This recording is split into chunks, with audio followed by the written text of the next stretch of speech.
Coming to you from the city of the weird. Exploring topics from the esoteric and unexplored to dimensions unknown. Shining a light of truth on the darkest corners of our reality. Welcome to the Curious Realm.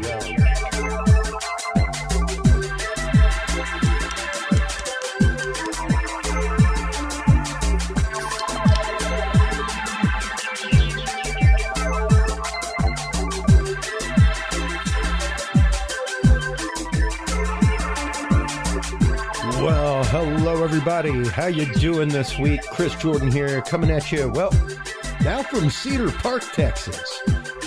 We have officially moved studios, moved homes. We're now located in the northern part of the city. That's weird.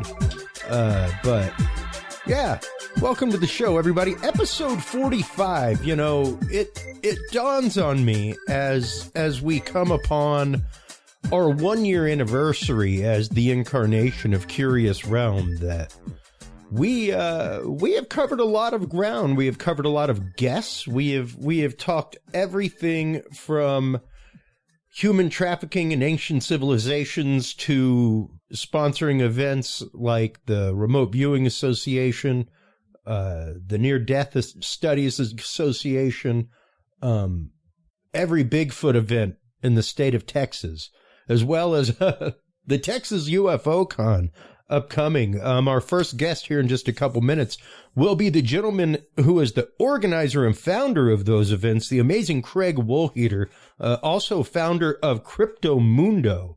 We will be talking about the amazing world of cryptids, cryptozoology, where the world of cryptozoology has come to since Craig first stepped in it years ago, so to speak.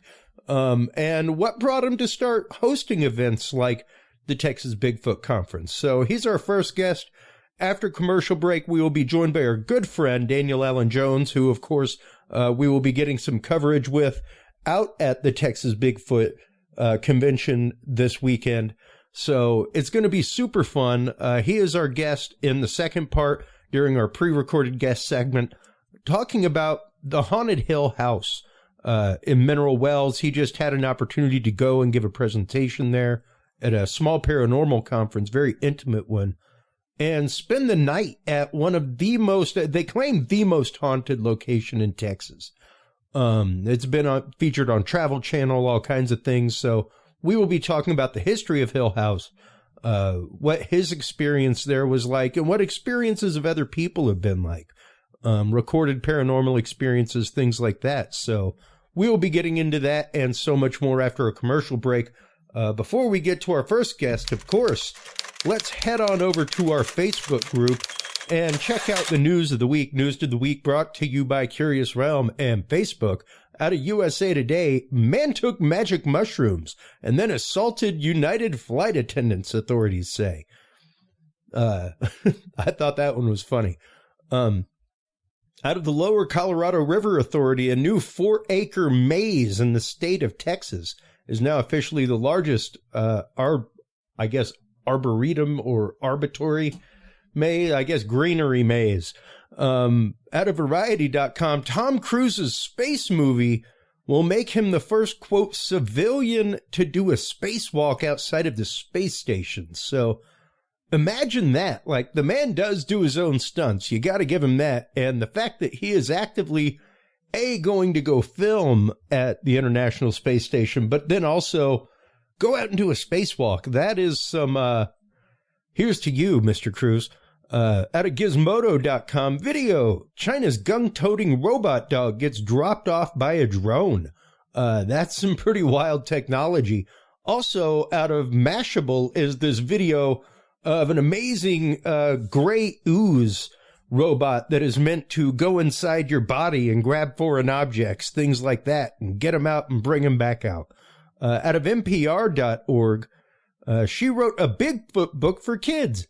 It was no small feat. I cannot wait to talk with her. And finally, out of Phys.org, scientists developed a new printable, wearable insect repellent. That is just some of the news that is fit to print out there, folks, coming to you from our Facebook group.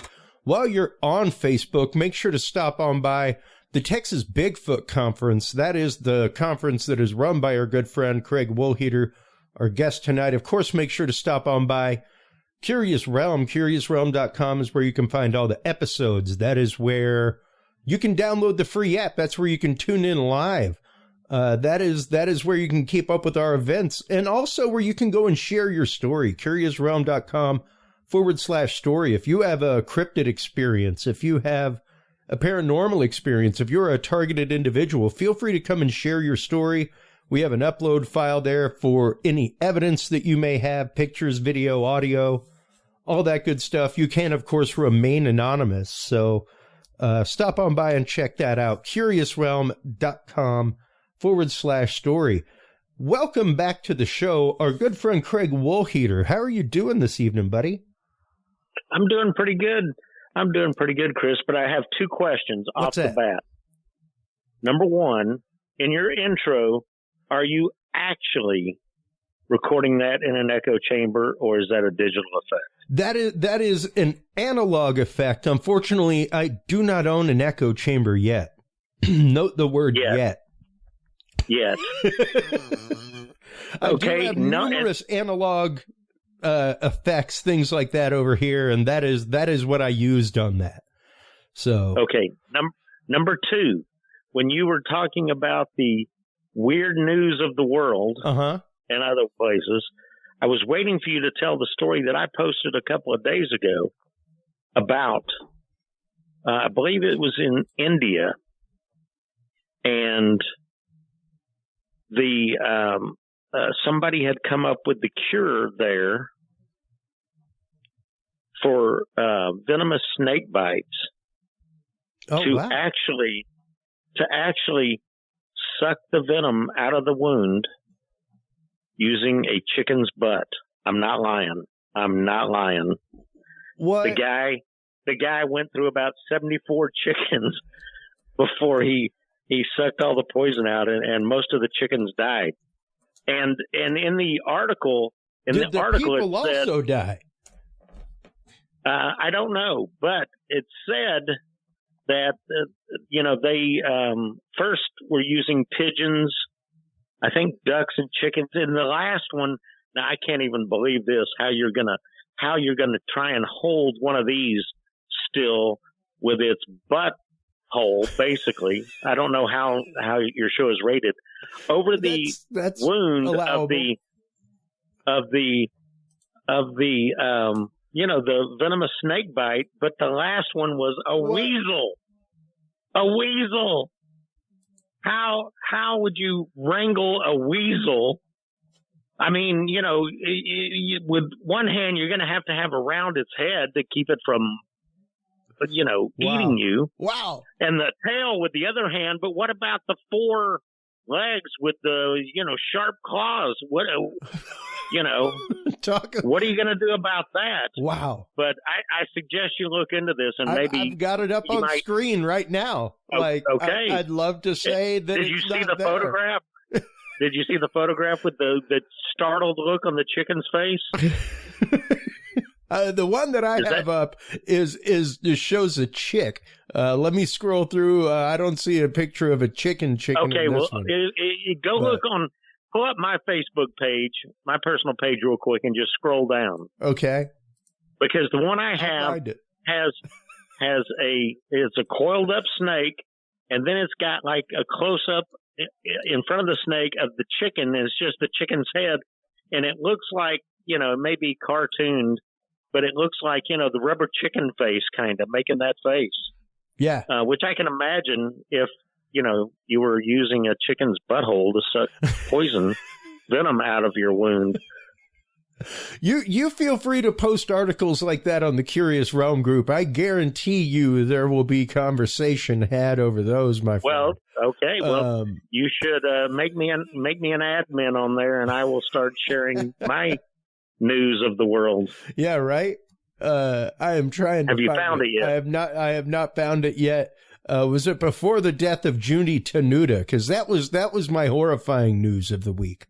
That one I don't know if it was before or after, sad. but Yeah, well, I had personal, in mine, I had the personal experience with her where I had the misfortune of sitting right next to the stage, and she pulled me on stage to do a little song and dance number with her in the 80s.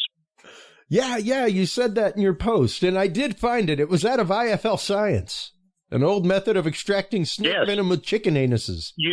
So you see the picture? Yes. Oh, yeah. You need to screenshot that chicken. You as you or I would be as well. That is a meme image waiting to happen. If somebody sucking snake venom with my butthole, I would probably have a look even worse than that. Wow. You should screenshot that and broadcast that here on the show, though. Oh, it was up on screen. Oh, it was? Okay, great. Yeah. Oh, most definitely. Yeah. Yeah, because that, it's hard. You need to go ahead and share that in the Facebook group. I will. Because that's an excellent story. Excellent story. Well, like I said, the choices were pigeon, duck, and then chicken. But where do you get weasel from? Yeah. Like I could see maybe a mongoose. How do you go from chicken to weasel? That's a jump.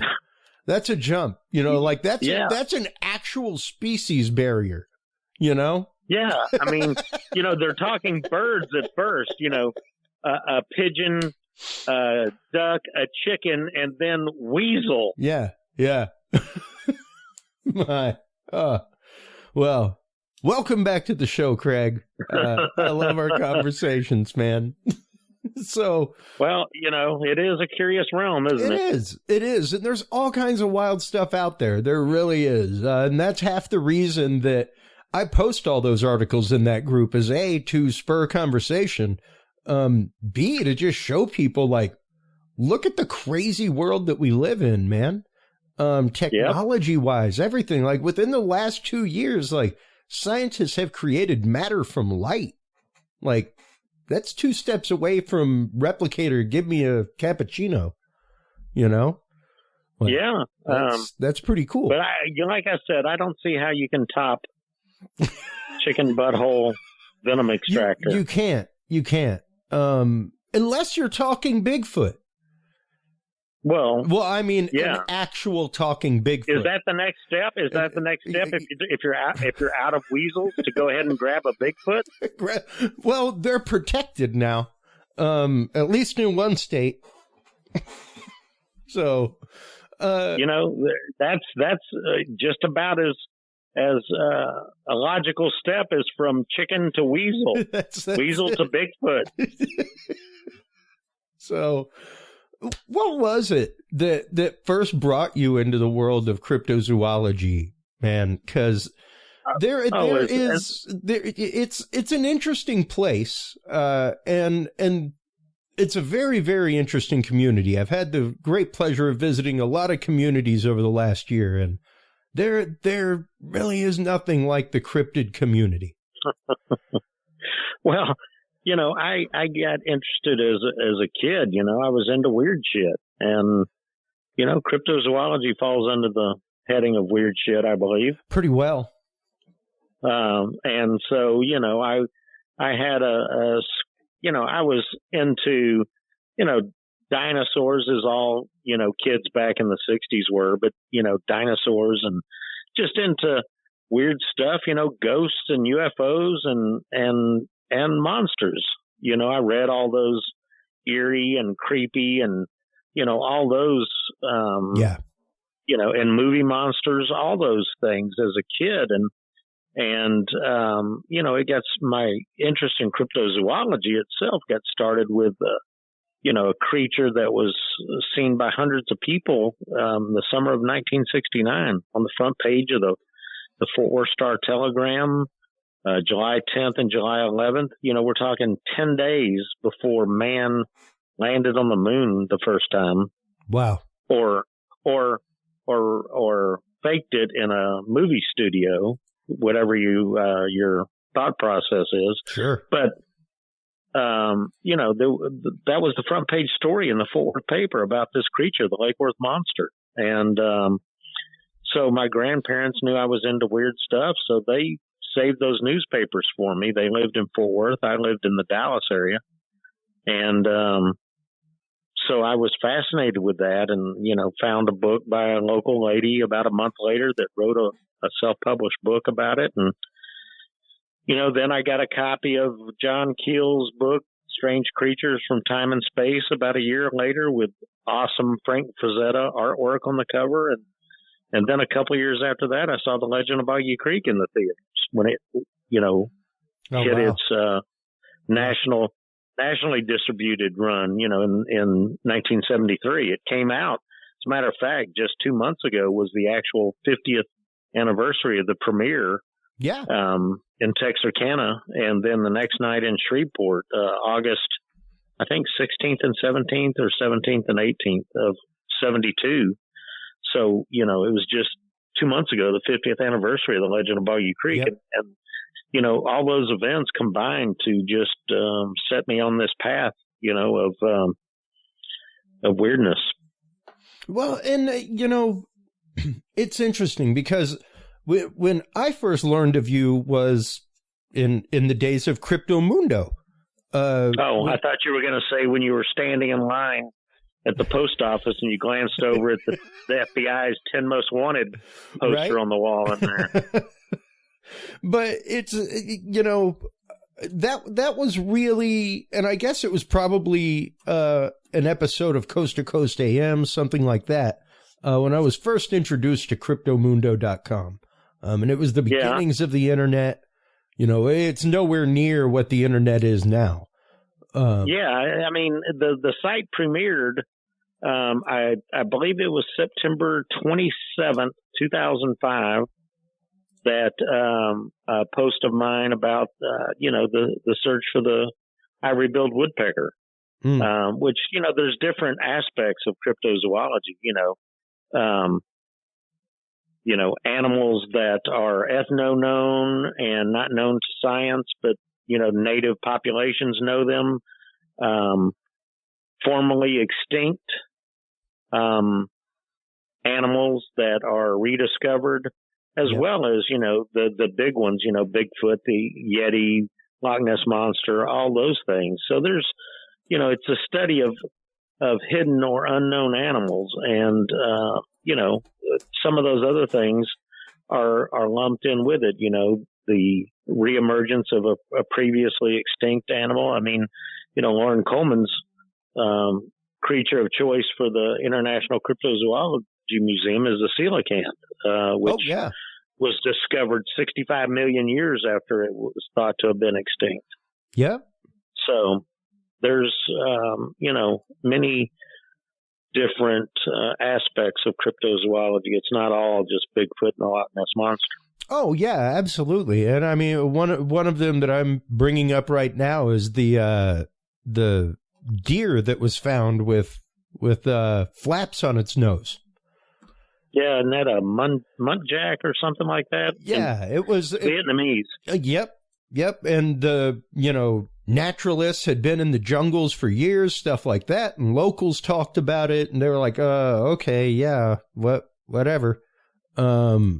And sure enough, there it was. Well, before pre-1902, the mountain gorilla was, the same thing. It was known to the natives, but it wasn't cataloged by science. It wasn't known to, outside populations other than the natives until I don't remember the gentleman's name, but actually shot and drug one out. I mean, it was stories about a huge, hairy, man-like creature, not that far unlike Bigfoot or Sasquatch. Known to the locals, but unknown to others. So, I mean, there's still new animals being discovered, thousands and thousands of species every year.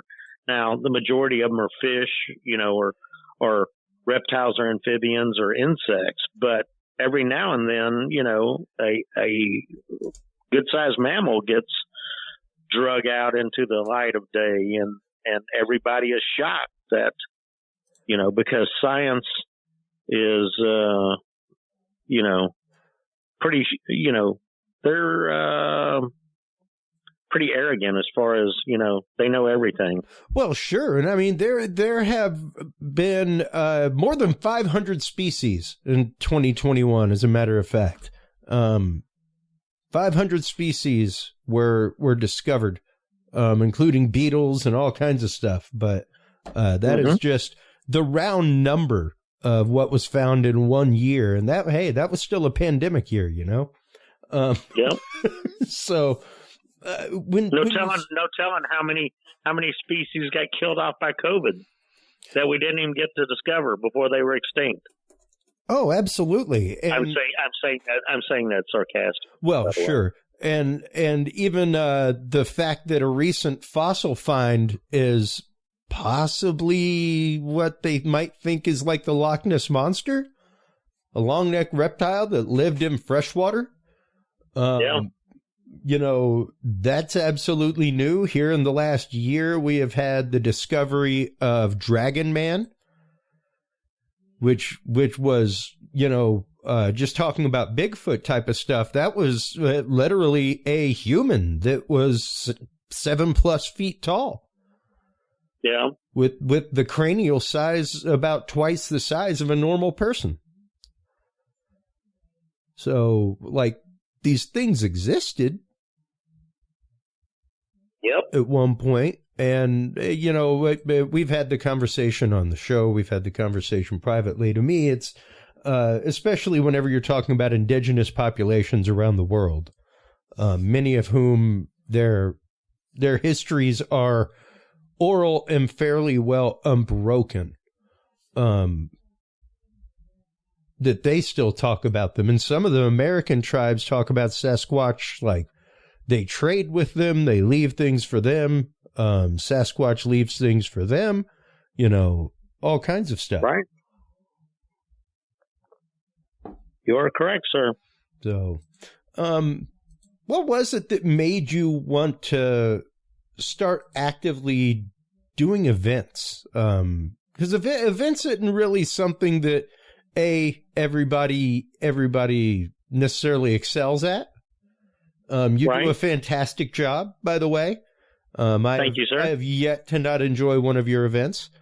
But what was it that wanted you to, I guess, start bringing people together to begin with? Well, it's not that far removed from why I started, co-founded a research organization. I wasn't an outdoorsman. I wasn't a hunter. I wasn't a wildlife tracker. I wasn't a wildlife biologist. I wasn't any of those things. I was somebody that happened to have an experience that I couldn't explain away. And so decided to try and get answers. Like I said, I wasn't any of those things, but I had experience and expertise in organizing things. And so I organized an organization and built it, with chess pieces that had skills that I did not have, from military, law enforcement, wildlife biologists, scientists, trauma surgeons, just wildlife trackers, people that had skills that could, fill in the empty spots from, because I didn't have those skills, but I assembled a team that had those skills. And so, I attended a Bigfoot conference in Ohio, of all places, in 2000.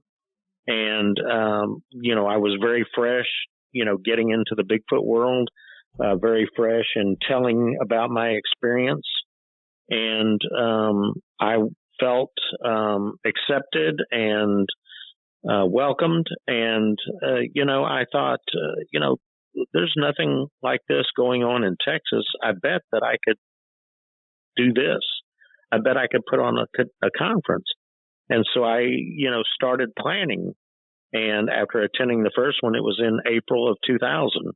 And then I attended that event the next year in 2001, March or April. And I had already put the wheels turning on my event, my first event, which ended up taking place on September 15th, 2001, which was 4 days after 9/11. And we had speakers like Lauren that were unable to fly in, but we had, cast and crew of local people to Texas that were already scheduled to speak. Had an amazing gentleman who passed away a couple of years ago, Dr. John Bendernagel, who was a wildlife biologist that lived on Vancouver Island and had been looking into Sasquatch since, I believe, the late 60s, early 70s, and a degreed wildlife biologist. And he didn't fly, so he made like a 5-week road trip on the way down. We're talking, getting on the ferry on Vancouver Island and taking the ferry over to the mainland and driving all the way down and stopping and interviewing Bigfoot witnesses the whole way down. Incredible. Just plotted his course. And so he was here and he spoke at the first two events, and then again in 2009. He spoke 2001, 2002, and 2009. And unfortunately, I believe it was 2018 when he passed away. But wow. He was the most humble, genuine person I've ever met in Bigfoot Sasquatch research. And wow. So the first year was a success. We had about 130 people that showed up 4 days after 9/11. And so we, built from there,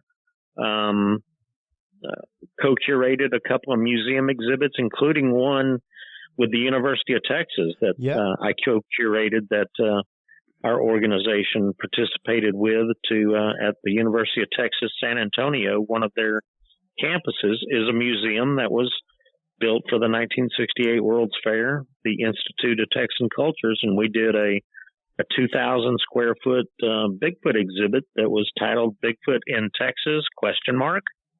And it was very, very, very popular that summer. We also did 4 half-day conferences where we brought in people from all across the country to speak at this event.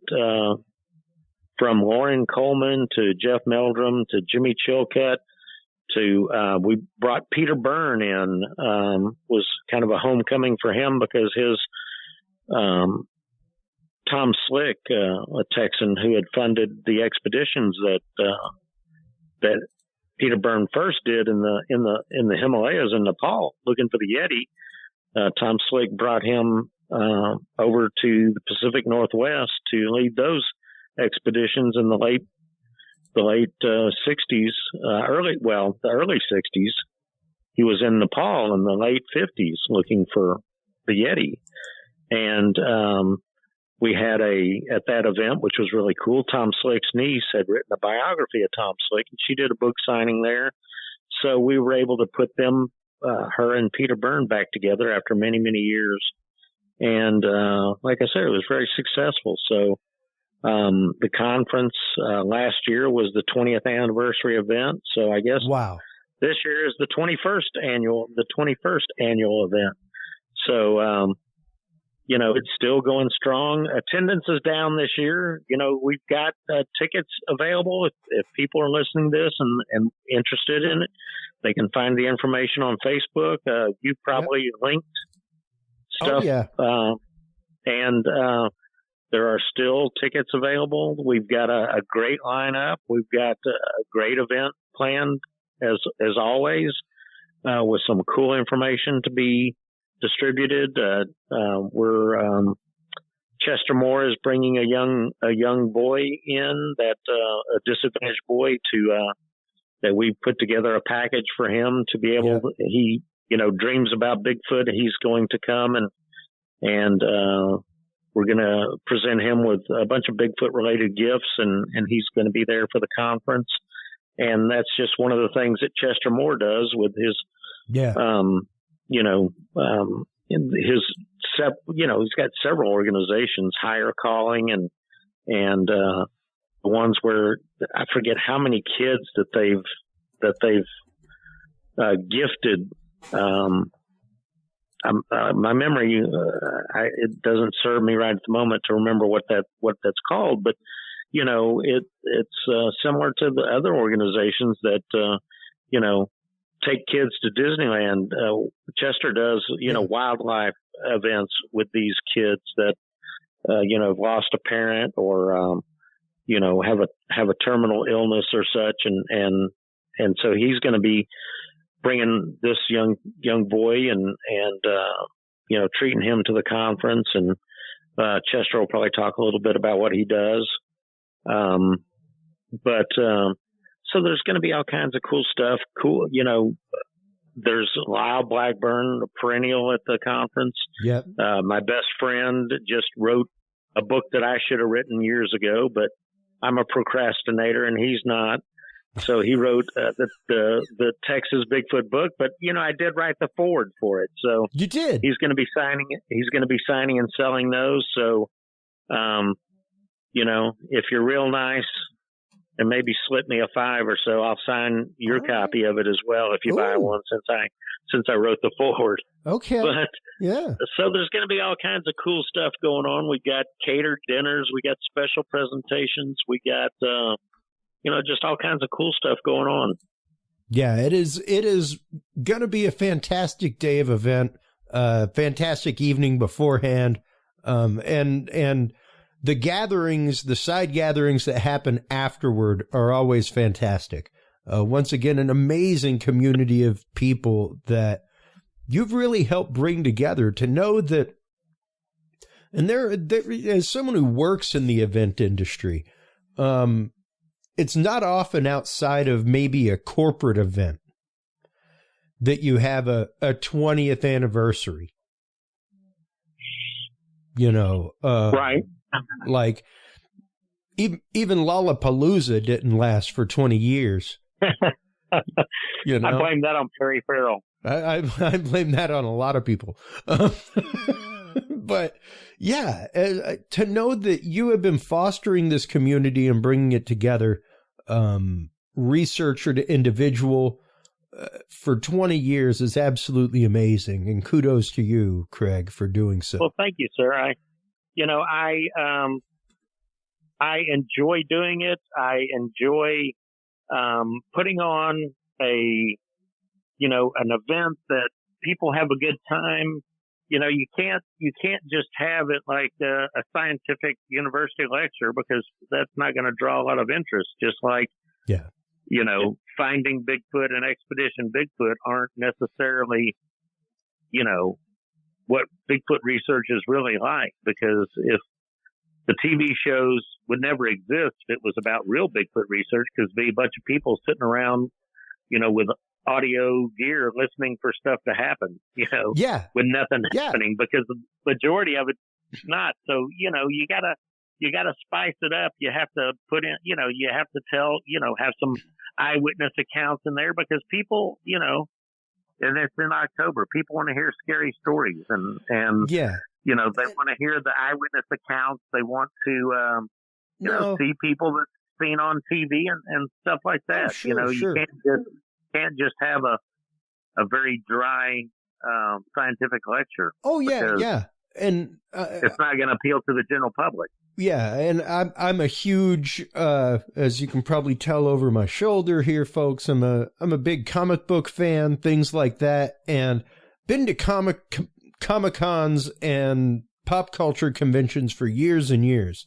And the one thing that I explained to people whenever we went to MUFON this last year, my wife came with me, and we overheard somebody as we were getting our vendor badges and sponsor badges that, oh, this is no Alien Con. It's like, well, no, it's not. This is like right now they've got a 8-hour long field training going on for field investigators, man. Like this thing go stand in line to get your picture taken with Giorgio Tsoukalos.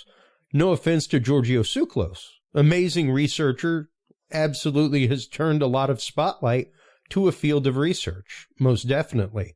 But How do you feel shows like that have impacted not only research, but I guess the public view of the research? Well, it's definitely brought it forefront to the public. I mean, sure, you know, and kids love that stuff. You know, you hear stories about kids going out on their back porch at night and doing their Bigfoot calls and stuff. And you know, it's if you know, us old guys are dying off. You know, you got to have new blood. You got to bring new blood in it to continue the study, you know, and you know, like I said, these shows are not tailored to Bigfoot researchers because, first of all, there'd only be 5,000 people watching, and there'd be no advertising money, so there would be no show. I mean, it's got to appeal to a broad spectrum of people, especially kids, and that's what it does. And you know, the Bigfoot researchers piss and moan about, it's you know, giving a bad reputation to Bigfoot research. Well, like I said, if it was real Bigfoot research, nobody would watch. Yeah, and that's definitely true. You know, because when it comes to research and everything else, like you're literally combing through 8 hours of footage from each camera. You know, things like that. Yeah. Looking for something, sometimes a few frames at a time, not even watching it in real time.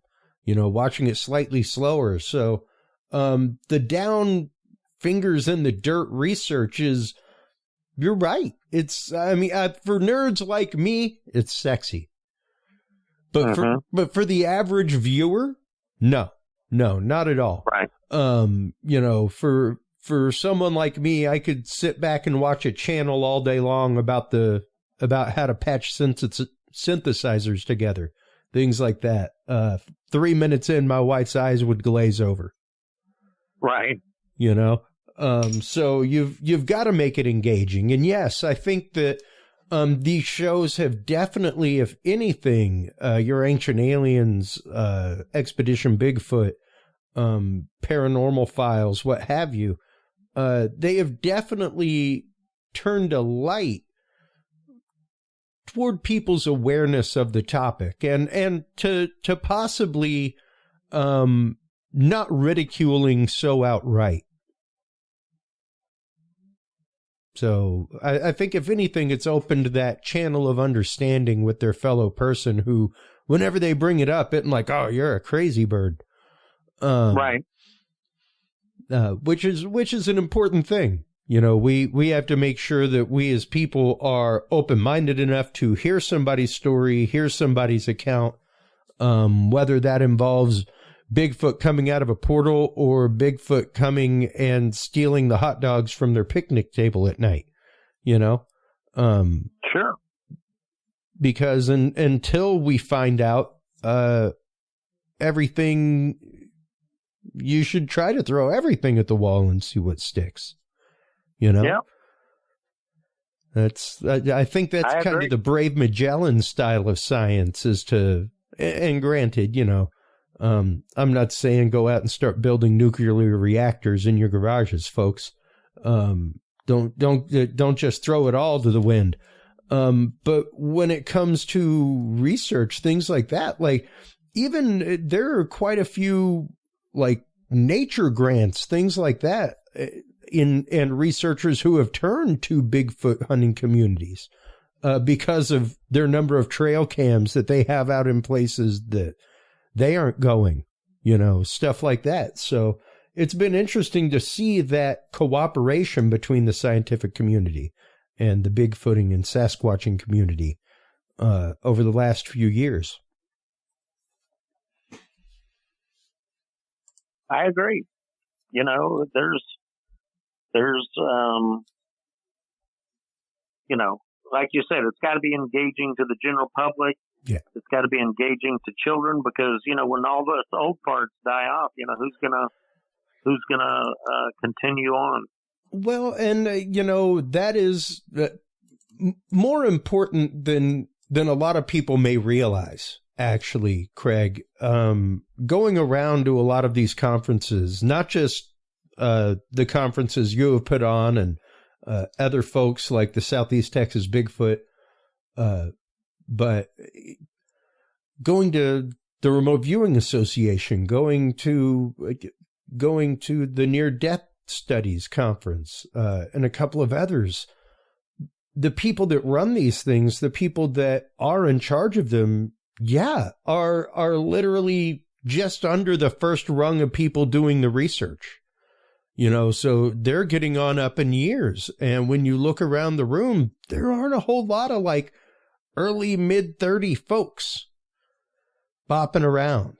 There's a lot more that I've noticed at the paranormal conventions and the cryptid conventions than there are at like the Remote Viewing Association, things like that. But to bring the younger generation in is what we need to be able to sustain the research for a long period of time. Because, I think right now is really, even though there's been research going on for decades now. Right. I don't think it's to the extent cooperatively that it is now. And I don't think that there have been scientists of open mind, let's say, until now. And we have some there's been some great work done out there. And even, I'm trying to remember the scientist that studies all the footprints, that is like, no, this is a real thing. And we need to look into it. So, it's nice to see that happening now. And it's taken decades for it to get to that point. And much like any science, it takes decades to get anywhere with it. So, we'll see what happens.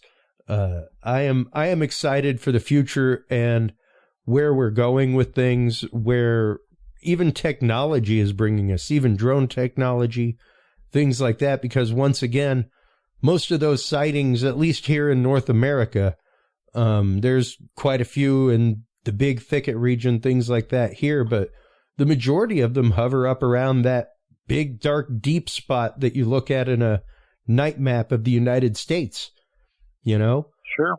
So the fact that, there aren't really people going there makes a big difference. So I hold out the fact that, yes, I believe that there is a large hominid species. There is too much anecdotal evidence for it. Whether or not we will find evidence, whether or not evidence will be accepted, that's a different story. Yes. But I want to thank you for coming on tonight, Craig. It's always a pleasure talking with you. Before we let you go, one last chance for shameless self-promotion. Let everybody know where they can go to follow the Texas Bigfoot Conference, where they can go to buy their tickets. I've got the Eventbrite up on screen right now. Go ahead and give it to them, my friend. Well, all that information can be found on Facebook, and like I said, Chris here is linking to it. But I do have a couple of other cool events coming up very soon. Not only absolutely coming up this weekend, but in 5 weeks from the Texas Bigfoot Conference, I've got the first one I've done, but the Texas UFO Convention that's going to be also here in Jefferson. This year, we're going to be focusing on nothing but Texas UFO crash cases, UFO sighting cases, alien encounter cases, all from Texas. So we've got headlining Nick Redfern, famed ufologist. You've seen him on Ancient Aliens right next to Giorgio, as a matter of fact. Giorgio's got a lot of hair. Nick has none. The antithesis. But, yes, that's right. The anti-Giorgio. So that event's coming up November 19th. That's the Saturday before Thanksgiving. And then I'm imploring attendees to dress up like their favorite alien. illegal or otherwise. I don't care. Just dress up like an alien. Did that one fly over your head, Chris? No. I'm laughing. Believe me. Oh, okay. Okay. See there now. Now you sound like what's his name? That cartoon dog, Muttley. Yeah, right. And then in December, on December 10th. So, then we're like, holy crap, that's 3 weeks away. I know. 3 weeks away from the UFO convention. I know. Is the Texas Bigfoot Film Festival. You gotta space these things out. I'm telling you, we're gonna be screening 7 Bigfoot films. 7 films. That's right. Wow. On one day, on one screen. So,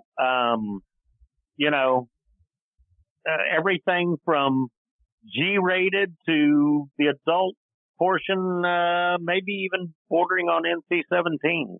Oh. Yeah. But 7 Bigfoot films, and with a lot of the directors, producers, studios involvement and participation. But it's going to be in Marshall, Texas, about 20 minutes from Jefferson, which Jefferson is the Bigfoot capital of Texas. That is true. Marshall has an awesome theater there to screen these films. Awesome. And that's also on Facebook, the Texas UFO Con, the Bigfoot Film Festival. And then coming up in April of 2023, we have the Falk Monster Festival already rolling back. I tell you, Chris, it's going to be here before you know it. Yeah, I know. Seems like we were. Doesn't it seem we were just there? Well, I was literally wearing the shirt yesterday, and I was like, man, dang, that feels like it was just a couple of weeks ago. Like, yeah, it is literally flown by. So make sure to go out and buy your tickets, folks, because these are going to be some amazing events. I cannot wait until this weekend to come out to my first trip to Jefferson. So I'm looking forward to it. I can't wait. Thank you so much again, Craig, for always coming on. No problem, Chris. Looking forward to seeing you on Friday. That's only, 3 days away? I know. It's right around the corner, bud. So we'll see you soon. Okay, sir. Take care. All right. Take care. Man, always a great conversation with Craig. While you are online checking out everything from Texas UFO Con, Texas Bigfoot Film Festival, as well as the Falk Monster Festival and Texas Bigfoot Conference, which is this weekend, make sure to stop on by Curious Realm, folks. Curious Realm is where you can find all the episodes. That is where you can find your share your story. That is where you can go and find the Knowledge Vault, all kinds of fun stuff. We will be right back after these commercial messages with our good friend Daniel Allen Jones from the Vortex, talking about the paranormal experiences and his experience this last weekend at Haunted Hill House in Mineral Well, Texas. Right after this, folks.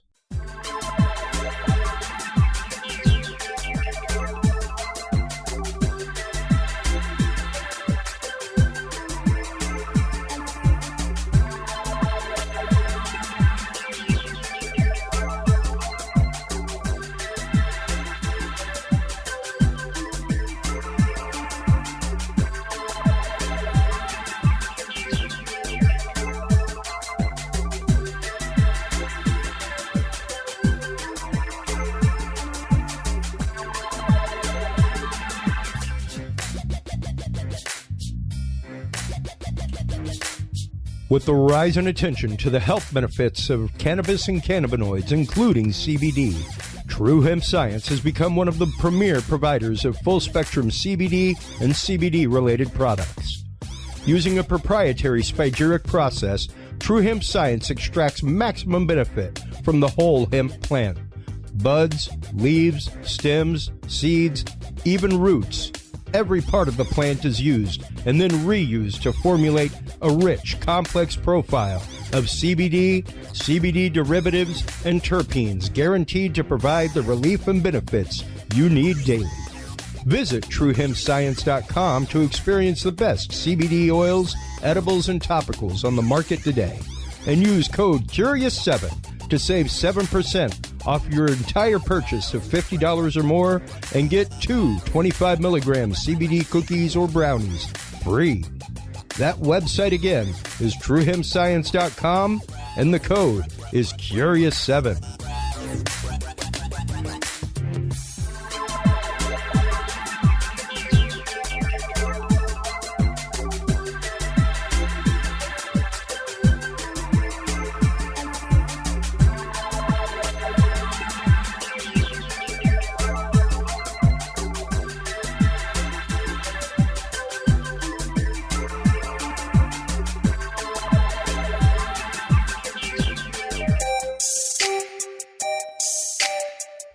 Have you considered starting a podcast?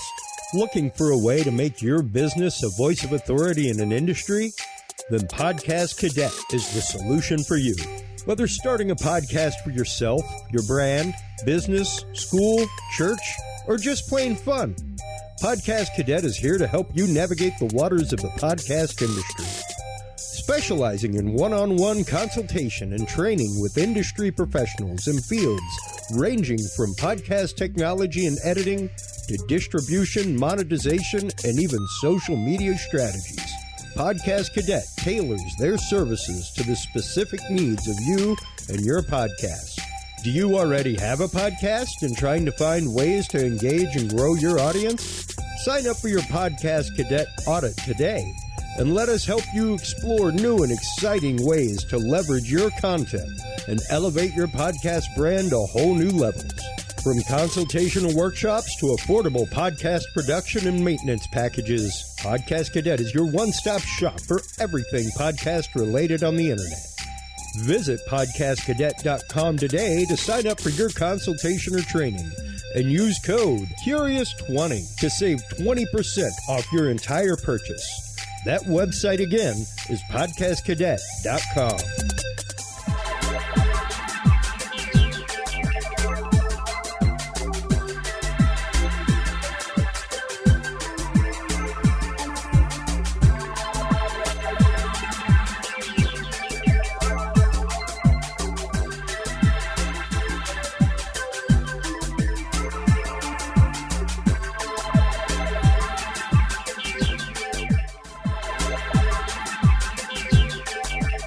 The Curious Realm Podcast is your source for the latest and greatest news and events in the world of the paranormal, esoteric, and forbidden knowledge. And there's no better way to spark the conversation than with items from the Curious Realm store. Choose from fan favorites like hoodies, mouse pads, coffee mugs, and more. Buy books and items from your favorite Curious Realm guests.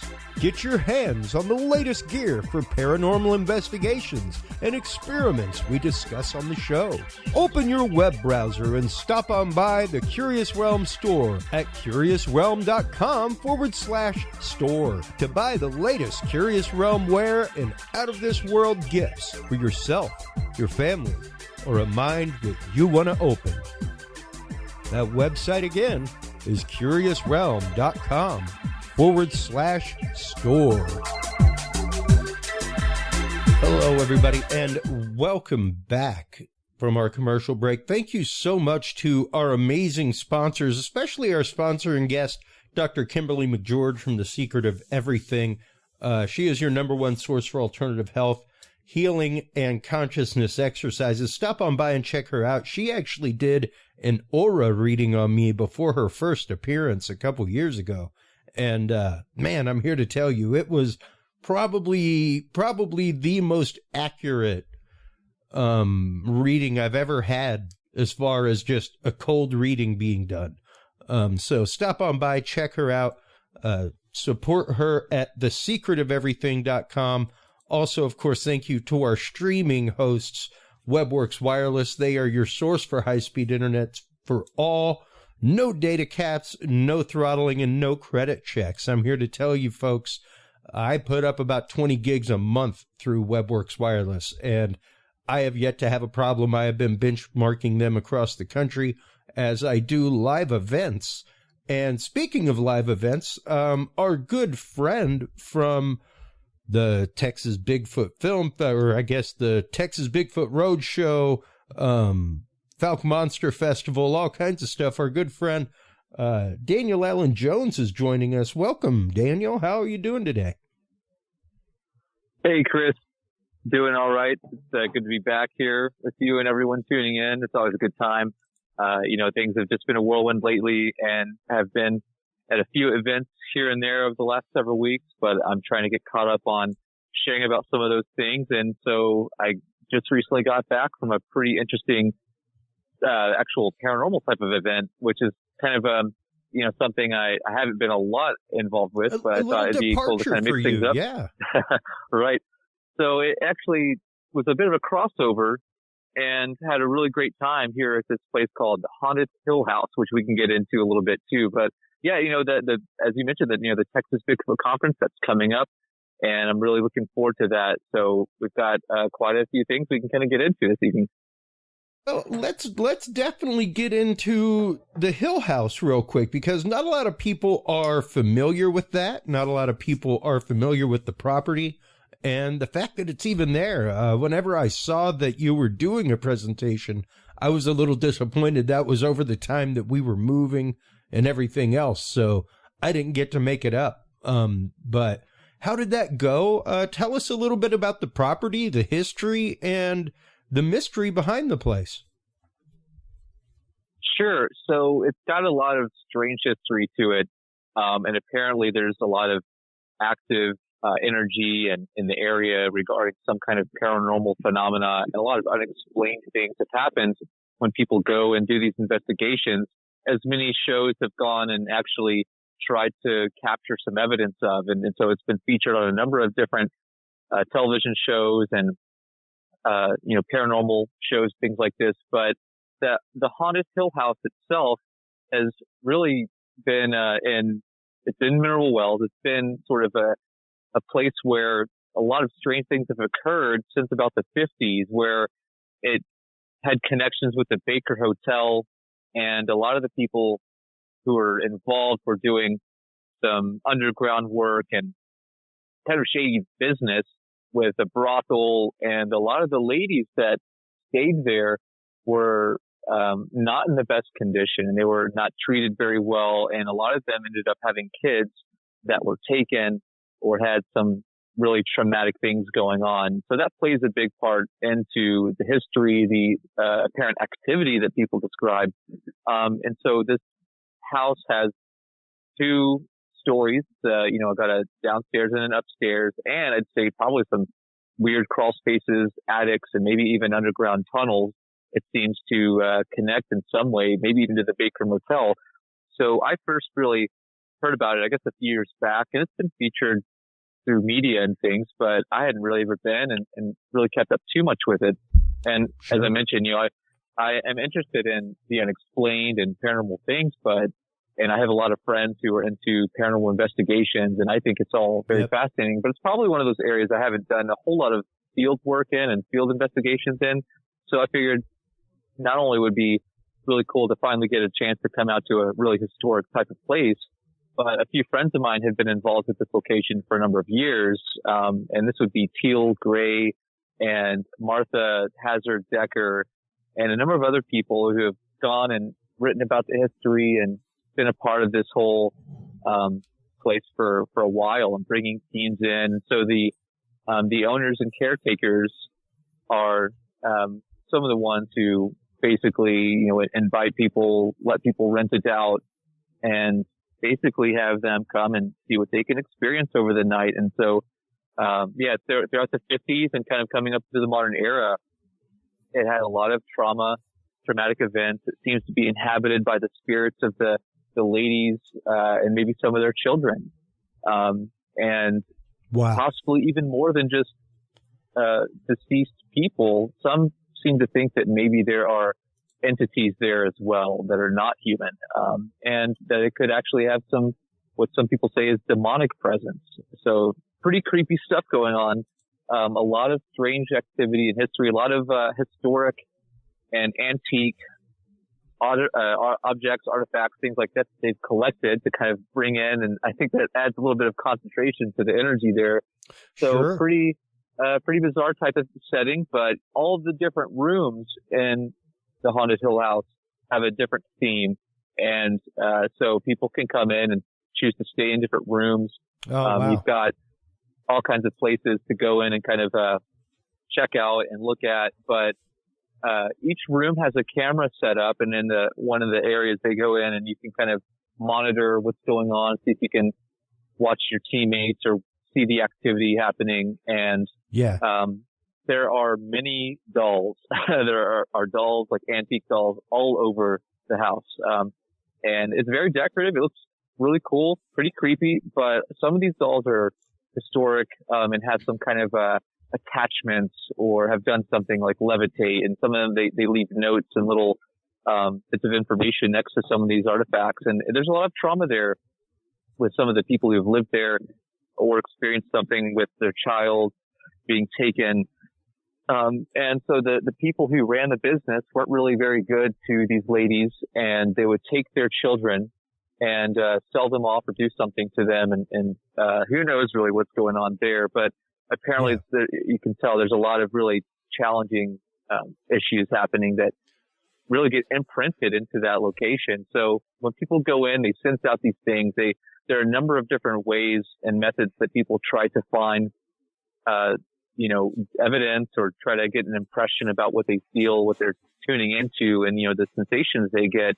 So people come in as a sort of, intuitive or even a medium, and really just trying to feel out what's going on, where some people, they'll use tech and all the gear. You'll have microphones and cameras and all of that too. So you kind of have the whole gamut of different things to try to use when you're going into a place like this. And so what we had was an event last Saturday into the following day where a number of people showed up, which is kind of not something that really goes on a whole lot. I mean, they do have people who rent out with teams, but we had probably about 30 people show up for this event, where Teal had said to me a few weeks back, let's put something together where we're going to bring in, people to do a paranormal investigation overnight.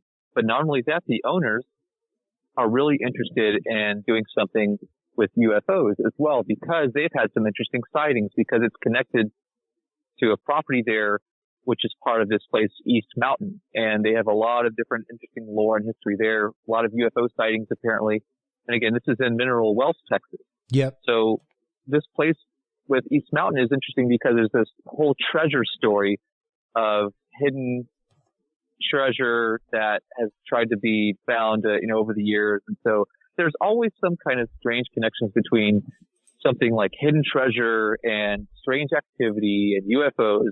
It's always fascinating to see what types of connections can be made with this sort of stuff. But they said that it would be interesting to have something like a UFO talk as well as a sky watch. So Teal Gray invited me to come out and give a talk on Texas UFO mysteries, which, as you and many of the people who follow along with the Vortex and are tuning in here with Curious Realm know, I'm really interested in the UFO subject and a lot of the different things that, kind of entails also.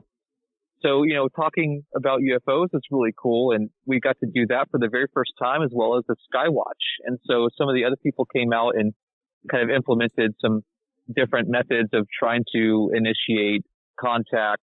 And so we talked about some of the similarities between what people are doing when they're trying to commune with disembodied spirits, as well as trying to make contact with what we think are non-humans, whether we think of them as aliens or extraterrestrials or some kind of being beyond this dimension, or maybe a part of it sometimes whenever they want.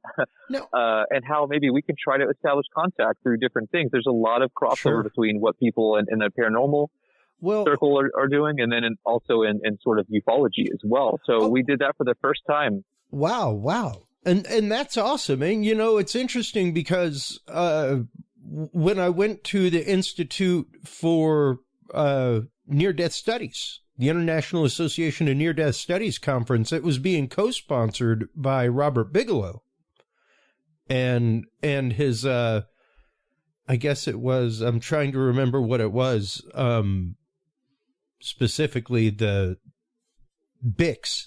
It was BICS, right. Bigelow Institute for Consciousness Studies. And they were giving out actual, they're going through the grant processes right now and taking applications from people for communication with the other side and verified communication with the other side.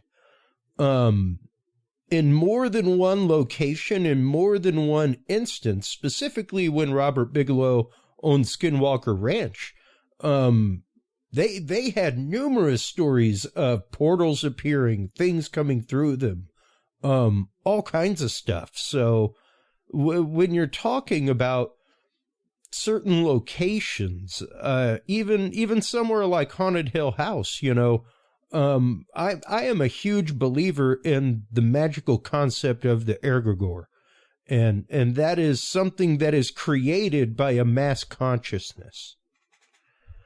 And whether that thins the veil between places because so many people go there expecting and believing and everything else, or is it a situation like the Marfa Lights where things have gone on there for at least 100-something years, you know, like before there were automobiles and stuff like that. So like you said, the similarity of these things, even to go to the remote viewing conference and see that everybody involved with the founding of the science, and it is a repeatable science, the science of remote viewing, every single founder of that science, other than Ingo Swann, who was a practitioner in one of the lab studies, things like that. But all the people that studied him and the science of it, all like particle physicists, you know. So even now with all the UAP stuff, Daniel, there is such a crossover and such, I guess not even a crossover, but a commingling of the sciences. And one of the things that I have tried to advocate is that we have to be really careful as those of us going out doing this kind of stuff. We need to be very, very thorough with the evidence that we gather, and not get swept up in hysteria. And that's hard. Right. I do think that there are a lot of challenges when it comes to trying to make sense of any of these types of issues, which, you know, for so long, people in the scientific community have not been able to really look at in a very serious way. And for the public, it's almost just relegated to fantasy and science fiction and the movies, you know, and pop culture. And of course, it will always be that way, but I think it could be brought out of the fringes and into the forefront of serious scientific thought and discussion. And just like you said, it's really cool to see how there are incentives now for people to take this seriously and try to figure out what's going on through something like these grants, which, like you said, Bigelow has offered through BICS, which I think is really cool. I followed along with that. I was really glad to see you were able to go to that event. Oh, and, it was fun. And, you know, it's something that I didn't get to make myself, but like you said, you know, sometimes things in life, you know, kind of carry you in certain directions, but I hope to make it out there someday. And I had some buddies that were also a part of it. Trisha Barker, who's a local here in my area, has been part of that event for a long time too. And it's really great to see. I think the camaraderie, the inclusion, you know, the inclusiveness of what people have to offer with certain things when it comes to the unexplained. And I think with someone like Robert Bigelow's ability to help provide resources to further this, and by way of you know developing our understanding of what can be done scientifically, like you said, I think there's a lot of potential. So it's exciting to see that this is really being taken a little bit more seriously, and the possibility that these things have been well known, or at least have been known about, maybe not very well, but have been at least able to make a mark in our history and in our traditions and things that help us kind of keep track of whatever's been going on here in this strange world we live in. And so that's why I think it was really interesting to me to be able to go out and find something on these topics to be a part of. And so I was grateful to be able to come out through Teal Gray, inviting me to be a part of this event that she put together with a number of other people who were there. You have Henry Moss and his wife, Nancy, and you had Susan Hill, and a number of other people who had been a part of the different functions there before, but were offering their guidance through the house. And so we had a great time during the discussion of UFO history in Texas, as well as doing the Skywatch. It was really pretty clear. I'm not sure that anyone had major types of experiences or sightings out there, but pretty quick it got to a point where the whole sky was covered in clouds. But, it allowed us to shift our focus to come inside and continue on in there. And so that's, I think, where people really had some interesting things going on. And to me, I think it really is, again, a very interesting way of looking at how we interpret a lot of this type of phenomena culturally, or through a different lens of perception when it comes to language or understanding, whether we call it paranormal, whether we call it spirits, whatever is going on. I do think that there are ways that people have tried, and there's a lot of correlation between these different methods. And so it had my attention, and I was really grateful to take part. Fortunately, this time anyway, I don't think I really had anything very sinister happen. It was actually rather peaceful, but we were all very eager to allow for something. So I'm open to. Did you have a bad experience in the past? Oh no, I just mean in the event that I get to go back. I'm looking forward to maybe seeing what might be in store for an additional experience. But we were all, I was I should say again, we had a pretty good sized group of about 30 people overall. It was a private type of event, so it was a little bit more exclusive to, people who could, because, to keep in mind, with all the conferences and types of events like that we do, these are pretty large scale types of things. With this one, it was a little bit more tight knit, so we had to limit it. But all of the people who got to come in and kind of search around the house ended up, I think, having a good time. And so once everyone had to leave after the event was over, there were a handful of us, about half a dozen people left over, including myself, which were actually staying the night there. And I was the only one out of those few who had never been there before, and everyone else had plenty of time there in previous, what was your experience, despite nothing happening? What was the place like? What was your overall feeling while you were there? Not just were there spooks, specters, and ghosts, but do you have feelings of dread in your basement or attic? Right. Well, I'll put it this way. I don't know that I would say nothing happened, but I would just say that it seems that anything that happened, it all ended up being a good experience and ended up being peaceful, I think, overall. Nothing that made me leave with a bad impression, to where I would never want to come back. Like maybe some people felt that way at one point, but I felt pretty comfortable going through each room, and looking at some of the different artifacts, and really just trying to sit and settle in the space and tap into the energy. And a few friends of mine who were also there felt like they connected with some of the different things that were going on, that made them feel different emotions that they weren't really experiencing themselves, but they were kind of tapping into also. And I thought that was kind of curious, because there's a lot of trauma, there's a lot of aggression, a lot of oppression. A lot of these women were kept there against their will. Their children were taken. Wow. And that's all very unfortunate. And so some of the kids who were there apparently,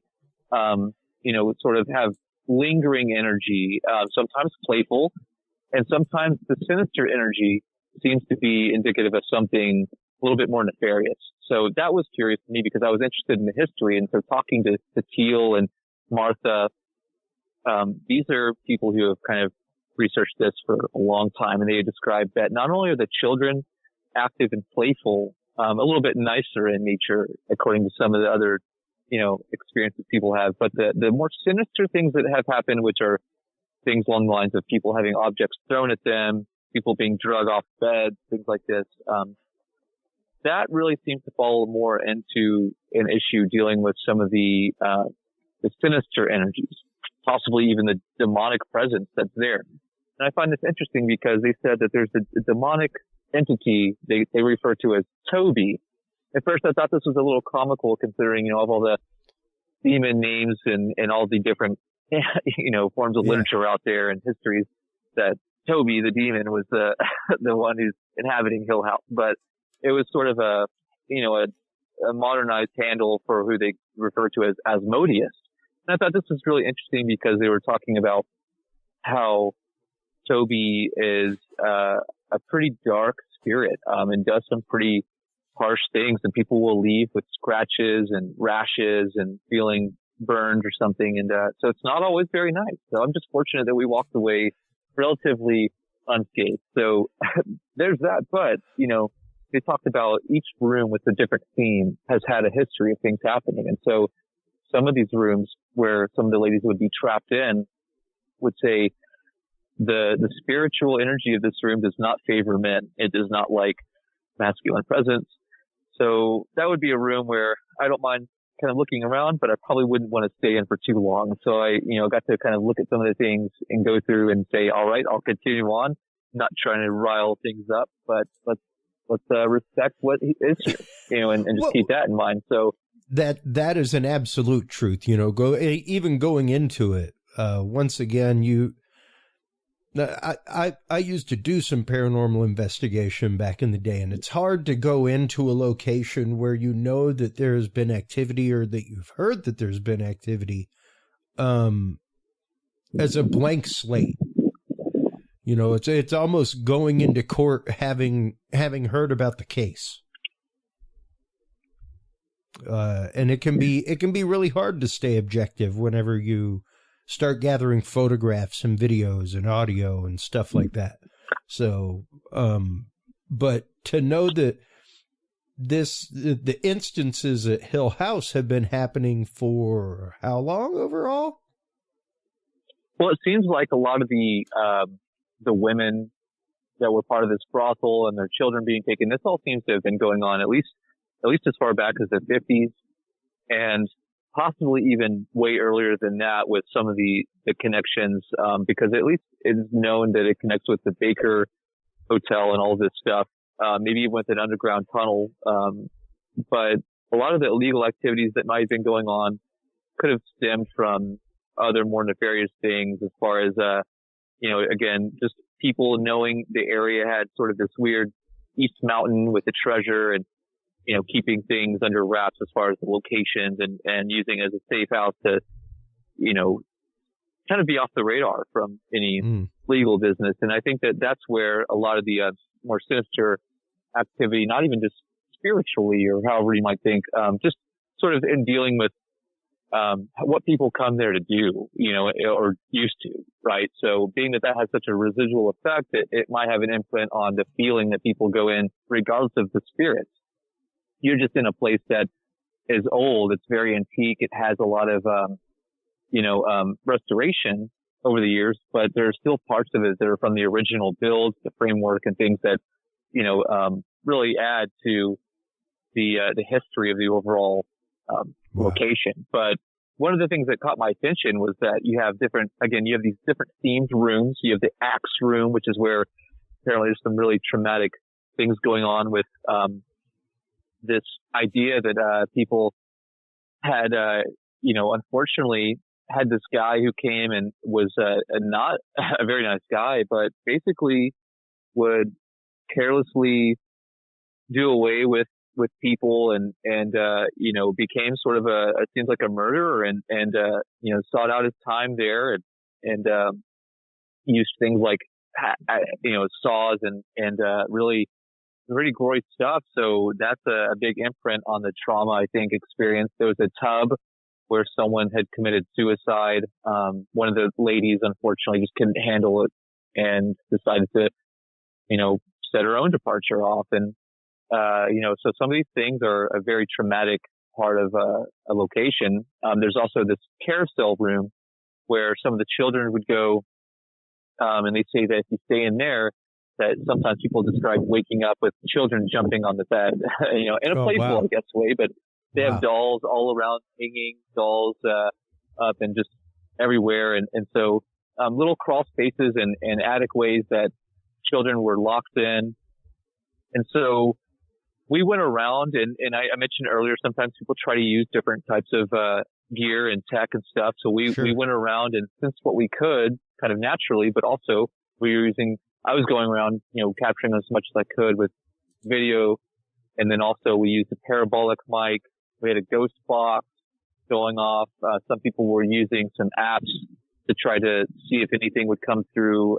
We had some night vision and really just trying to use a variety of techniques to see what we could figure out, if there's anything that we might be able to, adds credence to a lot of the different things and claims that have been made. So one of the interesting things, and I'll kind of come back because I wouldn't say that nothing happened, because at least the probably most notable thing that happened was while we were interacting with the ghost box. And for those who aren't too familiar, a ghost box is a device that cycles through radio stations or other types of AM stations or FM stations, if it can, to go and make a pattern that allows for a spirit or some kind of discarnate entity to be able to communicate.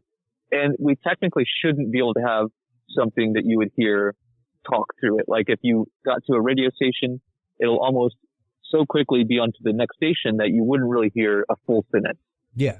You shouldn't be able to technically, but sometimes something will come through and you think, wow, how did that even happen? And so you can ask, sort of, not necessarily ask the ghost box itself, but you can ask the general area or the potential entities or spirits there, and it can use that as a sort of way, apparently, to communicate. And so the ghost box was nearby a little remote for what seems to be an LED light. So it's one of those small little remotes with a bunch of color buttons on it, so you can press it to choose which color you might like your lights to be on. And I noticed that it didn't change any lights because I guess it was out of batteries or wasn't plugged in or it wasn't working. But we used this as a sort of a demonstration, a way to kind of see, all right, we would ask, what color? Which color would you like? And then very plainly out of the ghost box, it said red. So I thought that was really interesting. And then again, over and over, it would say red. And again, this is cycling through radio stations. It's not supposed to really give you one station for more than half a second, maybe, right? So, for it to come very plainly saying red, and of course I press red, but, nothing actually works as far as the lights changing or turning on. So a moment later, something falls onto the ground, and I thought maybe I don't think I did, but did I kick something? And I'm looking around, what happened just now?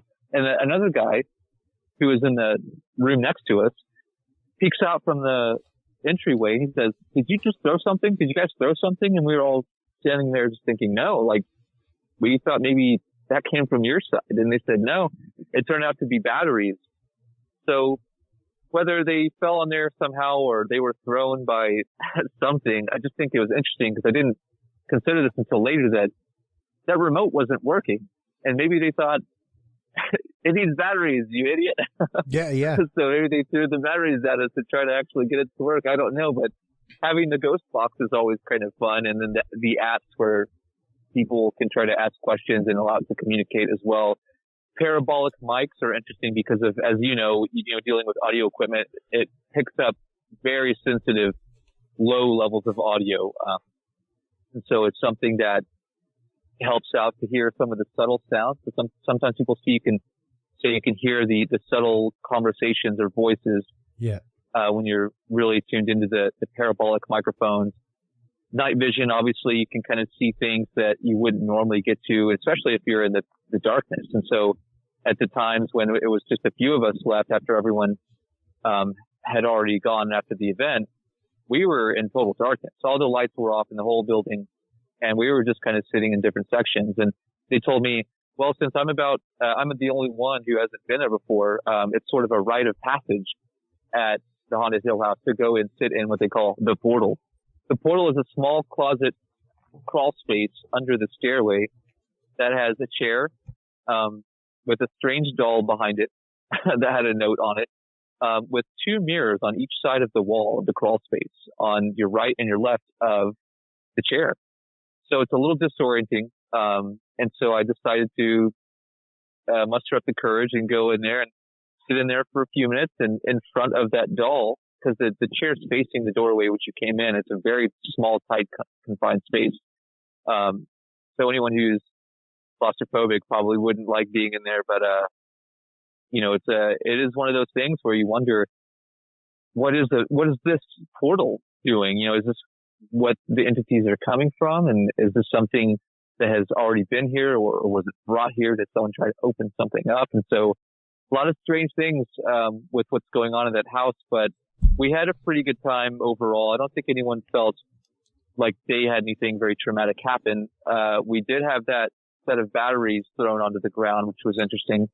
Some people might chalk that up to maybe they just rolled off of something, and I don't really know. No one really saw that. It's kind of in the dark, but I'd like to think that hopefully someone threw something, those batteries at us. So, really interesting. But after everything else, staying up until about 5 a.m, just before the sun starts coming up, we all decided to sort of turn in, and I retired. I had to kind of choose a room of the few that were left. And I decided, well, it's either the Carousel Room, which is the one with all the dolls hanging around and has this hidden tunnel, and where the children jump on the bed. And I thought, well, I don't know that I'd want to have to be bothered by a bunch of kids jumping on the bed if I'm trying to get a few hours of rest. So I thought, you know what? Let's just crank it up a notch, and I'll go stay in what they call the Shadow Man room. Yeah. So I stayed in the Shadow Man room. All right. Any Shadow Men? Well, I don't recall seeing any strange shadowy figures, but I forgot that by the time I chose that room, that was the room that I look over that had the bathroom, and there's a panel above the bathroom that says suicide room. And I thought, wow, I totally forgot that this was also the room with the bathtub with the unfortunately the lady. So I thought, well, I can't. Wow. Maybe not that I can't, but I just figured I don't know that it makes much sense to try to change things up now. I'm just going to settle in, really take it all in. They said the closet is also a portal. If you open it, it'll open for spirits to come through. So, I had to do that. I opened up the closet. I opened up the bathroom. I looked around. They had some creepy dolls that said that they were from different places, that they had entity attachments, and some of them had levitated. So I greeted all of them. It might sound a bit funny, but I would go around to each of the dolls and say, hi, nice to meet you. And I'd shake their little doll hand. And I think, the funny thing is my friend later on, she said, it's probably good that you did that, because otherwise it might not have turned out so well. But I actually, despite having stayed up for so long and been up into the early hours, I had a peaceful few hours of rest there in the Shadow Man room. And, it was a pretty good time. I don't really remember any, bad dreams, and I didn't really see any shadow figures or a Shadow Man or the Hat Man or anything like that. So some people describe having seen a tall, 8-foot tall, dark mass. And, that sounds terrifying to some people. And I'm, I guess I'm fortunate that I missed out on that. As somebody who has had their shadow figure experience, with one at the end of their bed touching them, it is more than terrifying, man. That was one of my first experiences with night terror. And man, boy, is it visceral. Have you ever had an experience of a paranormal nature, so to speak, Daniel, in that way? Well, I think that one of the challenges we also face is that paranormal is such a big umbrella term, almost like UFOs. Now it's something that, so many things can fall under that. And I would say that because of that, sometimes ambiguity, that for sure, yes, I would say that I have experienced a lot of strange things. I don't really use a lot of my own personal experiences as a platform, but it has served as a springboard of my interest and involvement into all of these things. But I have experienced sleep paralysis. I have seen shadowy figures through states of sleep paralysis. And I found that the best way at some of those times I could try to figure out or understand to the best of my ability was that the body was kind of going, or, when we maybe go through a sleep paralysis or have like a sleep terror, night terror type thing, that maybe the body is kind of going through one of those, like a computer has a blue screen of death. It just can't comprehend what's going on. It fails. Oh, yeah. System error. And I think that our consciousness exists beyond that, and that maybe we still perceive and are aware through that consciousness, but our body has no way to fully comprehend what's taking place and sort of shuts down. It freezes. We're petrified, and we sometimes can't move when we're in sleep paralysis, but we can still be aware. And that sounds really frightening. And unfortunately, it's something that has an effect on people and their ability to perceive something that, does give them this trauma as well. Yeah. That's where people describe these types of things like a shadow man or the hat man, or just strange entities, sometimes sinister and sometimes peaceful as well. Oh, sometimes absolutely. people say they can move. So sometimes I think it's a little bit more than sleep paralysis. But I would say outside of that, I feel like things that also kind of tangentially fall into the paranormal, I would say that, sometimes we think of parapsychology as connecting with the paranormal. I've had a few strange poltergeist type effects happen around me with electronics and objects moving sometimes in a way that I kind of wondered, really questioning, is there any other way that something could have made this happen or move? Because, I want to make sure I'm not just easily, just kind of taking it at face value. I want to make sure that there are other ways we can really try to see if there's something to it, and not just completely be dissuaded and say, oh, there's nothing. And to be, dismissive, but to think, okay, are there ways that this can be done?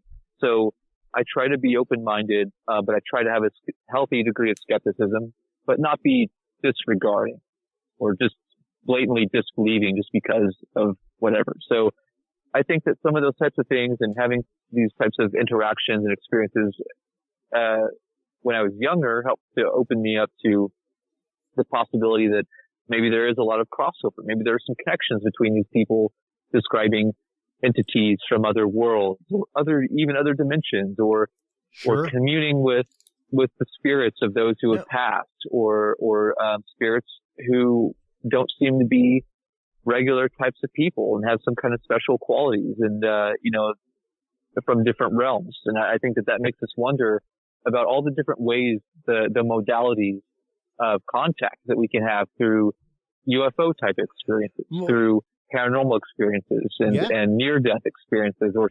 psychoactive, psychedelic experiences, and so I'm curious about all of these things. I'm fascinated by it. And so that's where I think that, like you said earlier, when we find that there are people who are interested in doing the research and helping to provide for more development, I think that's going to help bridge the gap between some of these challenges we face, in both, paranormal and ufology and all of this. So I'm excited to see kind of what connections can be made and where we can go. We've definitely had, as Art Bell would say, a quickening when it comes to people's want for these topics and people's open mind for these topics. There are now entire channels of cable television devoted to this stuff. So it's pretty phenomenal to have seen it in our lifetimes, go from the world of Weekly World News and other tabloids and things like that, and relegated to things like Project Blue Book and other black bag stuff from back in the day, to an open conversation between science and government and researchers.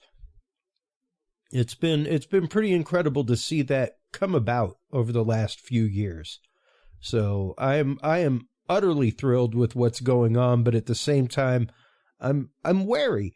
It's kind of like, and I would love to have Stephen Greer on to talk about CE5 and the protocols and doing that. Like, I've got the CE5 app. I've never been to a meeting, but it's also one of those, like, I don't mind recording for EVP, but going around a supposed haunted location and attempting to have a conversation, I think could be a dangerous place to be, you could be possibly very easily deceived by something that is other.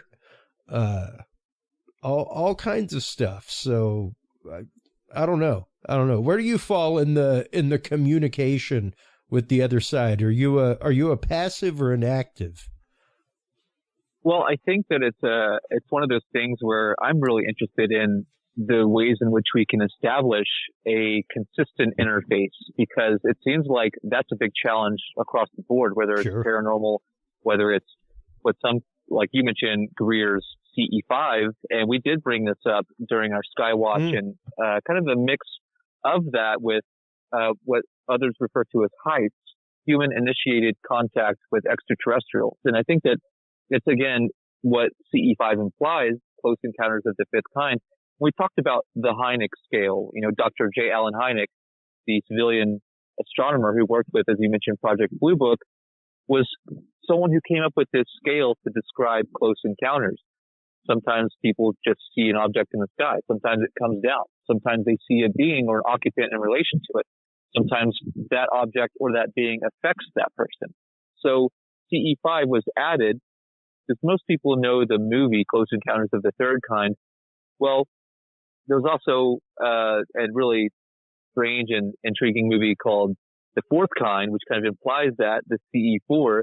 And then, of course, now it's been added and popularized later on by Greer, who discusses how we can do different things naturally through meditative approaches, through trying to sort of do syncing of the hemispheres, you know, some people call hemisync, and using a few different wavelengths and sound effects and things to try to use our own intention collectively as a group, or maybe even individually if we can, to allow for a space to be afforded to both us and the recipient to have a medium of contact, whether it's visual or audible.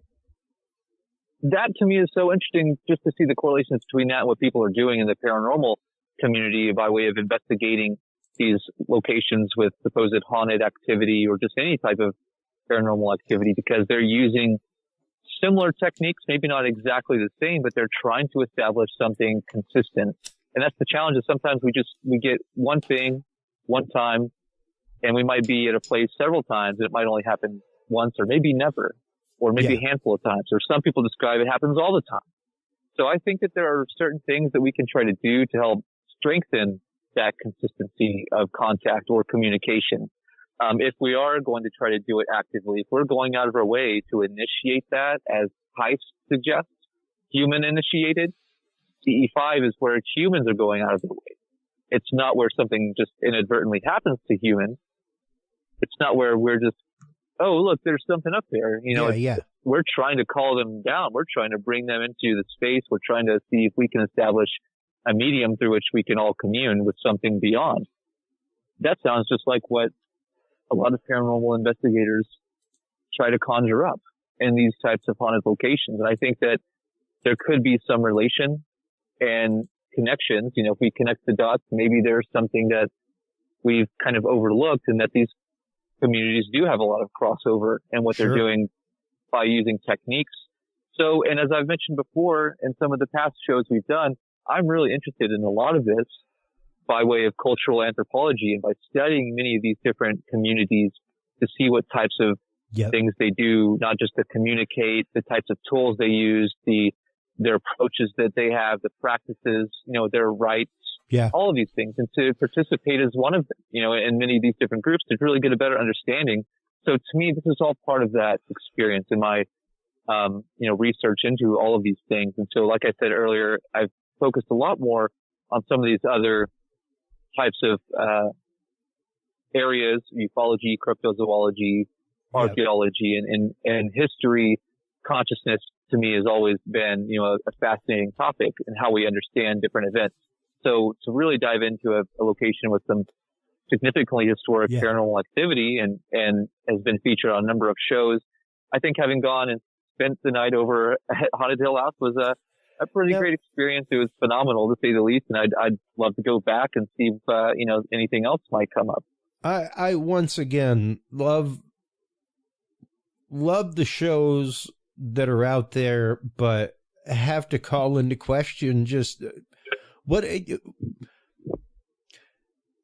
how much of it is sensationalism and how much of it is actual research, you know?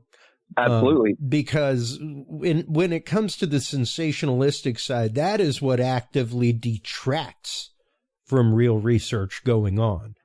And I've found it very interesting. People such as Hal Puthoff, people like Robert Bigelow. I'm on this odd secret mailing list with like Jack Sarfati and stuff like that. And I get these wild emails like from all these different physicists and stuff. And it's crazy. And I think a lot of these guys are literally read into these things on so many levels and topics, because of their crossover. I think that the people researching it and funding it and putting money out there government-wise probably most definitely realize the utter connection between these things, be it UFOs and the paranormal, UFOs and remote viewing, the paranormal and remote viewing, all that stuff. There is an extreme crossover when it comes to the fact, as we have discussed so many times before, Daniel, that it's all frequency. Definitely. And I think that there will continue to be more discoveries made, and it'll help to shed light upon some of these things in a way that, like you said, people have been talking about these things for years. They've been looking into them for so long. Sometimes it's isolated or it's focused into a very specific discipline. But as we continue, I think there will be a little bit more to work with in relation to some of the data that's been collected in many of these different areas of focus, whether it's ufology, phantasmology, or spectrology, which is kind of a technical term for the paranormal, you know, in our attempt to better understand it, and many of these other studies in consciousness as well. I'm fascinated by all of it. So the experience that I had, that I documented, I'm kind of piecing together a little bit of a montage of some of our time there this last weekend. And I'm going to put together a video for some people to check out up on the Vortex of how our night went and, you know, the good time that we had. Well, and, you know, even talking crossover of research, things like that, the crossover of research when it comes to cryptids in the paranormal, cryptids in UFOs, UAPs. Now, this upcoming weekend, of course, our guest in the previous segment was the amazing Craig Woolheater of Crypto Mundo, and also of the Texas Bigfoot Conference. You'll be going to that this weekend, correct? That is correct. You know, it's such a good time. This will be, I think, my 9th time in a row. It's such a interesting way for us to see that, you know, it's not just something that we can hear about on these TV shows or just strange stories that you hear kind of being passed around sometimes at parties or wherever else. But, you know, these are real people really doing investigative work, really documenting experiences and encounters of creatures and, or maybe something else that we just really don't know much about. And we're trying to figure that out. And so I'm really excited to be coming to the 2022 Texas Bigfoot Conference in Jefferson, Texas, which, as you know, and as Craig is excited to be able to be a resident of now, the Bigfoot capital of Texas, declared so by the mayor. That is correct. And, you know, I'm looking forward to going to it as well. This has probably, amongst all the conferences that I've been going to, been the most fun community to get to know aside from the conferences, you know, because, and I guess it's because there is a concept, when it comes to cryptozoology of really, really being open-minded about a lot of things and really having to be open-minded, because there is so much out there when it comes to cryptozoology, but you really do have to comb through it, and you really have to do, once again, much like paranormal or UAPs, what have you, put it up against your own belief system. You're right. And I think that just as you said, with all of these different disciplines, you find the communities of people who involve themselves with these things, whether intentionally or having been kind of thrown into it because of an experience and trying to better understand something they had happen. You find that, again, there are many different outlooks, many viewpoints, beliefs, different ways of going out to try to collect data. And as with many social circles, also many disagreements about what's going on, how to interpret findings or experiences. So that's always interesting. But I think that everyone, for the most part, who is involved with a conference like this is very open-minded and very civil when it comes to trying to figure out what's happening in a way without completely demeaning anyone or belittling anyone's beliefs or being disregarding. Everyone's got something that they can bring to the table and be willing to be open about, because we're all learning. We're all trying to figure this out together. We might not all be in it for the same reasons. We might not even all be trying to do the same thing, but I think that we're all at least connected by the fascination with something mysterious, unknown, and unexplained. And I think that with the amount of people that this type of event garners the interest of, everyone usually leaves with some insights. And, it's going to be, on the Bigfoot weekend. The third weekend of every October has been dedicated as, the official Bigfoot Day.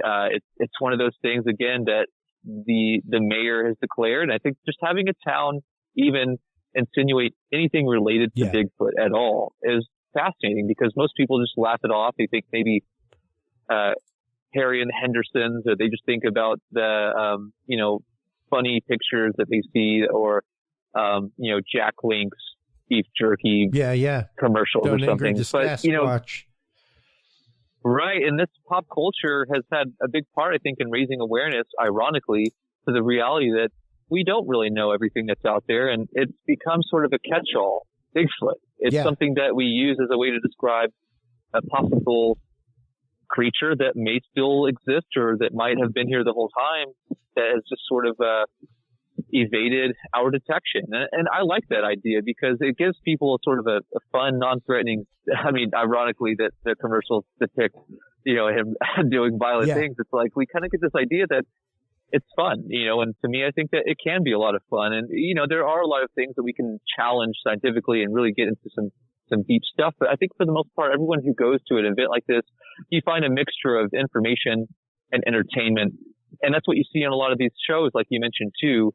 It's not got, a lot of just one thing. It has to kind of have a variety, just so it can be broad enough to hit the base public, and hit the base of the population, because, most people watching stuff like this, might not be like hardcore, researchers or anything. They just might be just lay people who are just flipping channels, or just want to watch something and have a slight enthusiasm in it. With the people who show up at the conference, it gets all kinds of people. Oh yeah. And that's something I think it really helps to establish a sense of direction for, is that, the shows are great because it hits something in the social awareness that, the conferences can really add another layer to. Because if you're really interested, you can say, oh wow, there's a conference about this. There are people who are going to go talk about it. Wow. So that's something I think that really helps to build a sense of community beyond just watching a show.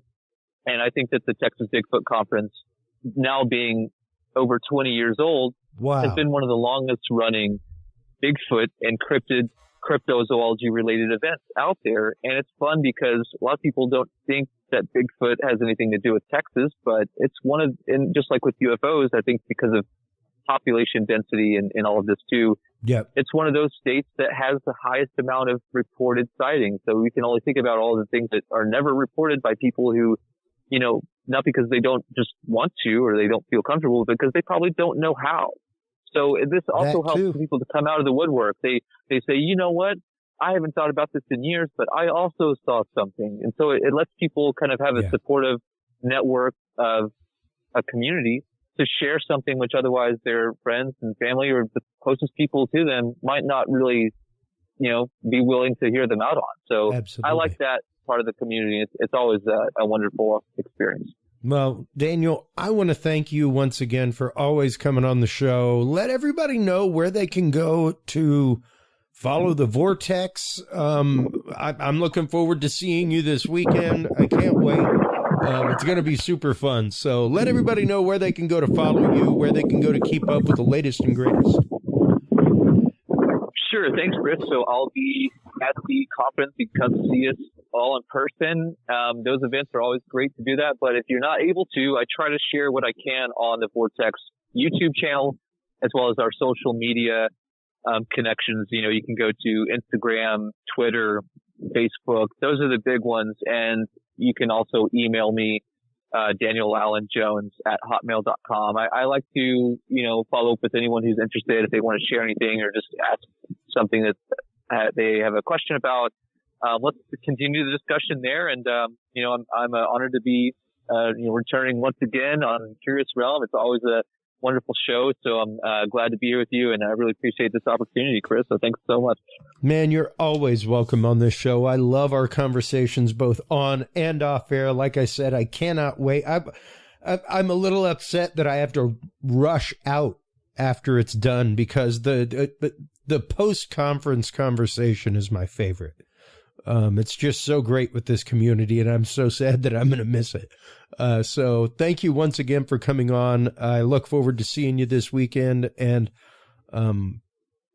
take care, bud. We'll talk to you soon. Sounds good, Chris. Thanks so much. All right. While you are online checking out everything from Daniel Allen Jones, make sure to stop on by Curious Realm. Curious Realm is where you can get all the episodes. That is where you can follow, like, subscribe, all that good stuff. That is where you can stop on by and download our music for targeted individuals. You can also go and share your story. CuriousRealm.com/story is where you can go, and we will use your shared story with our professionals, with our researchers, and base episodes off of that. So yeah, take care, everybody. Thank you so much as always, and until next time, please don't forget, stay curious. We'll talk to you soon. Bye-bye. Thank you for tuning in to this episode of The Curious Realm. Stay tuned for more guests, forbidden topics, and hidden truths. Download the official Curious Realm app and view the Knowledge Vault on our website, CuriousRealm.com. Follow us on social media by searching Curious Realm. Curious Realm is available on your favorite podcast services, as well as YouTube, Roku, Amazon Fire, and Apple TV through the APR TV app, available on all app markets. Curious Realm is a proud member of the HC Universal Network family of podcasts. For more great content or to become a sponsor of Curious Realm or other podcasts, visit hcuniversalnetwork.com today. Thanks for listening. Stay curious. And remember, the other side is always watching.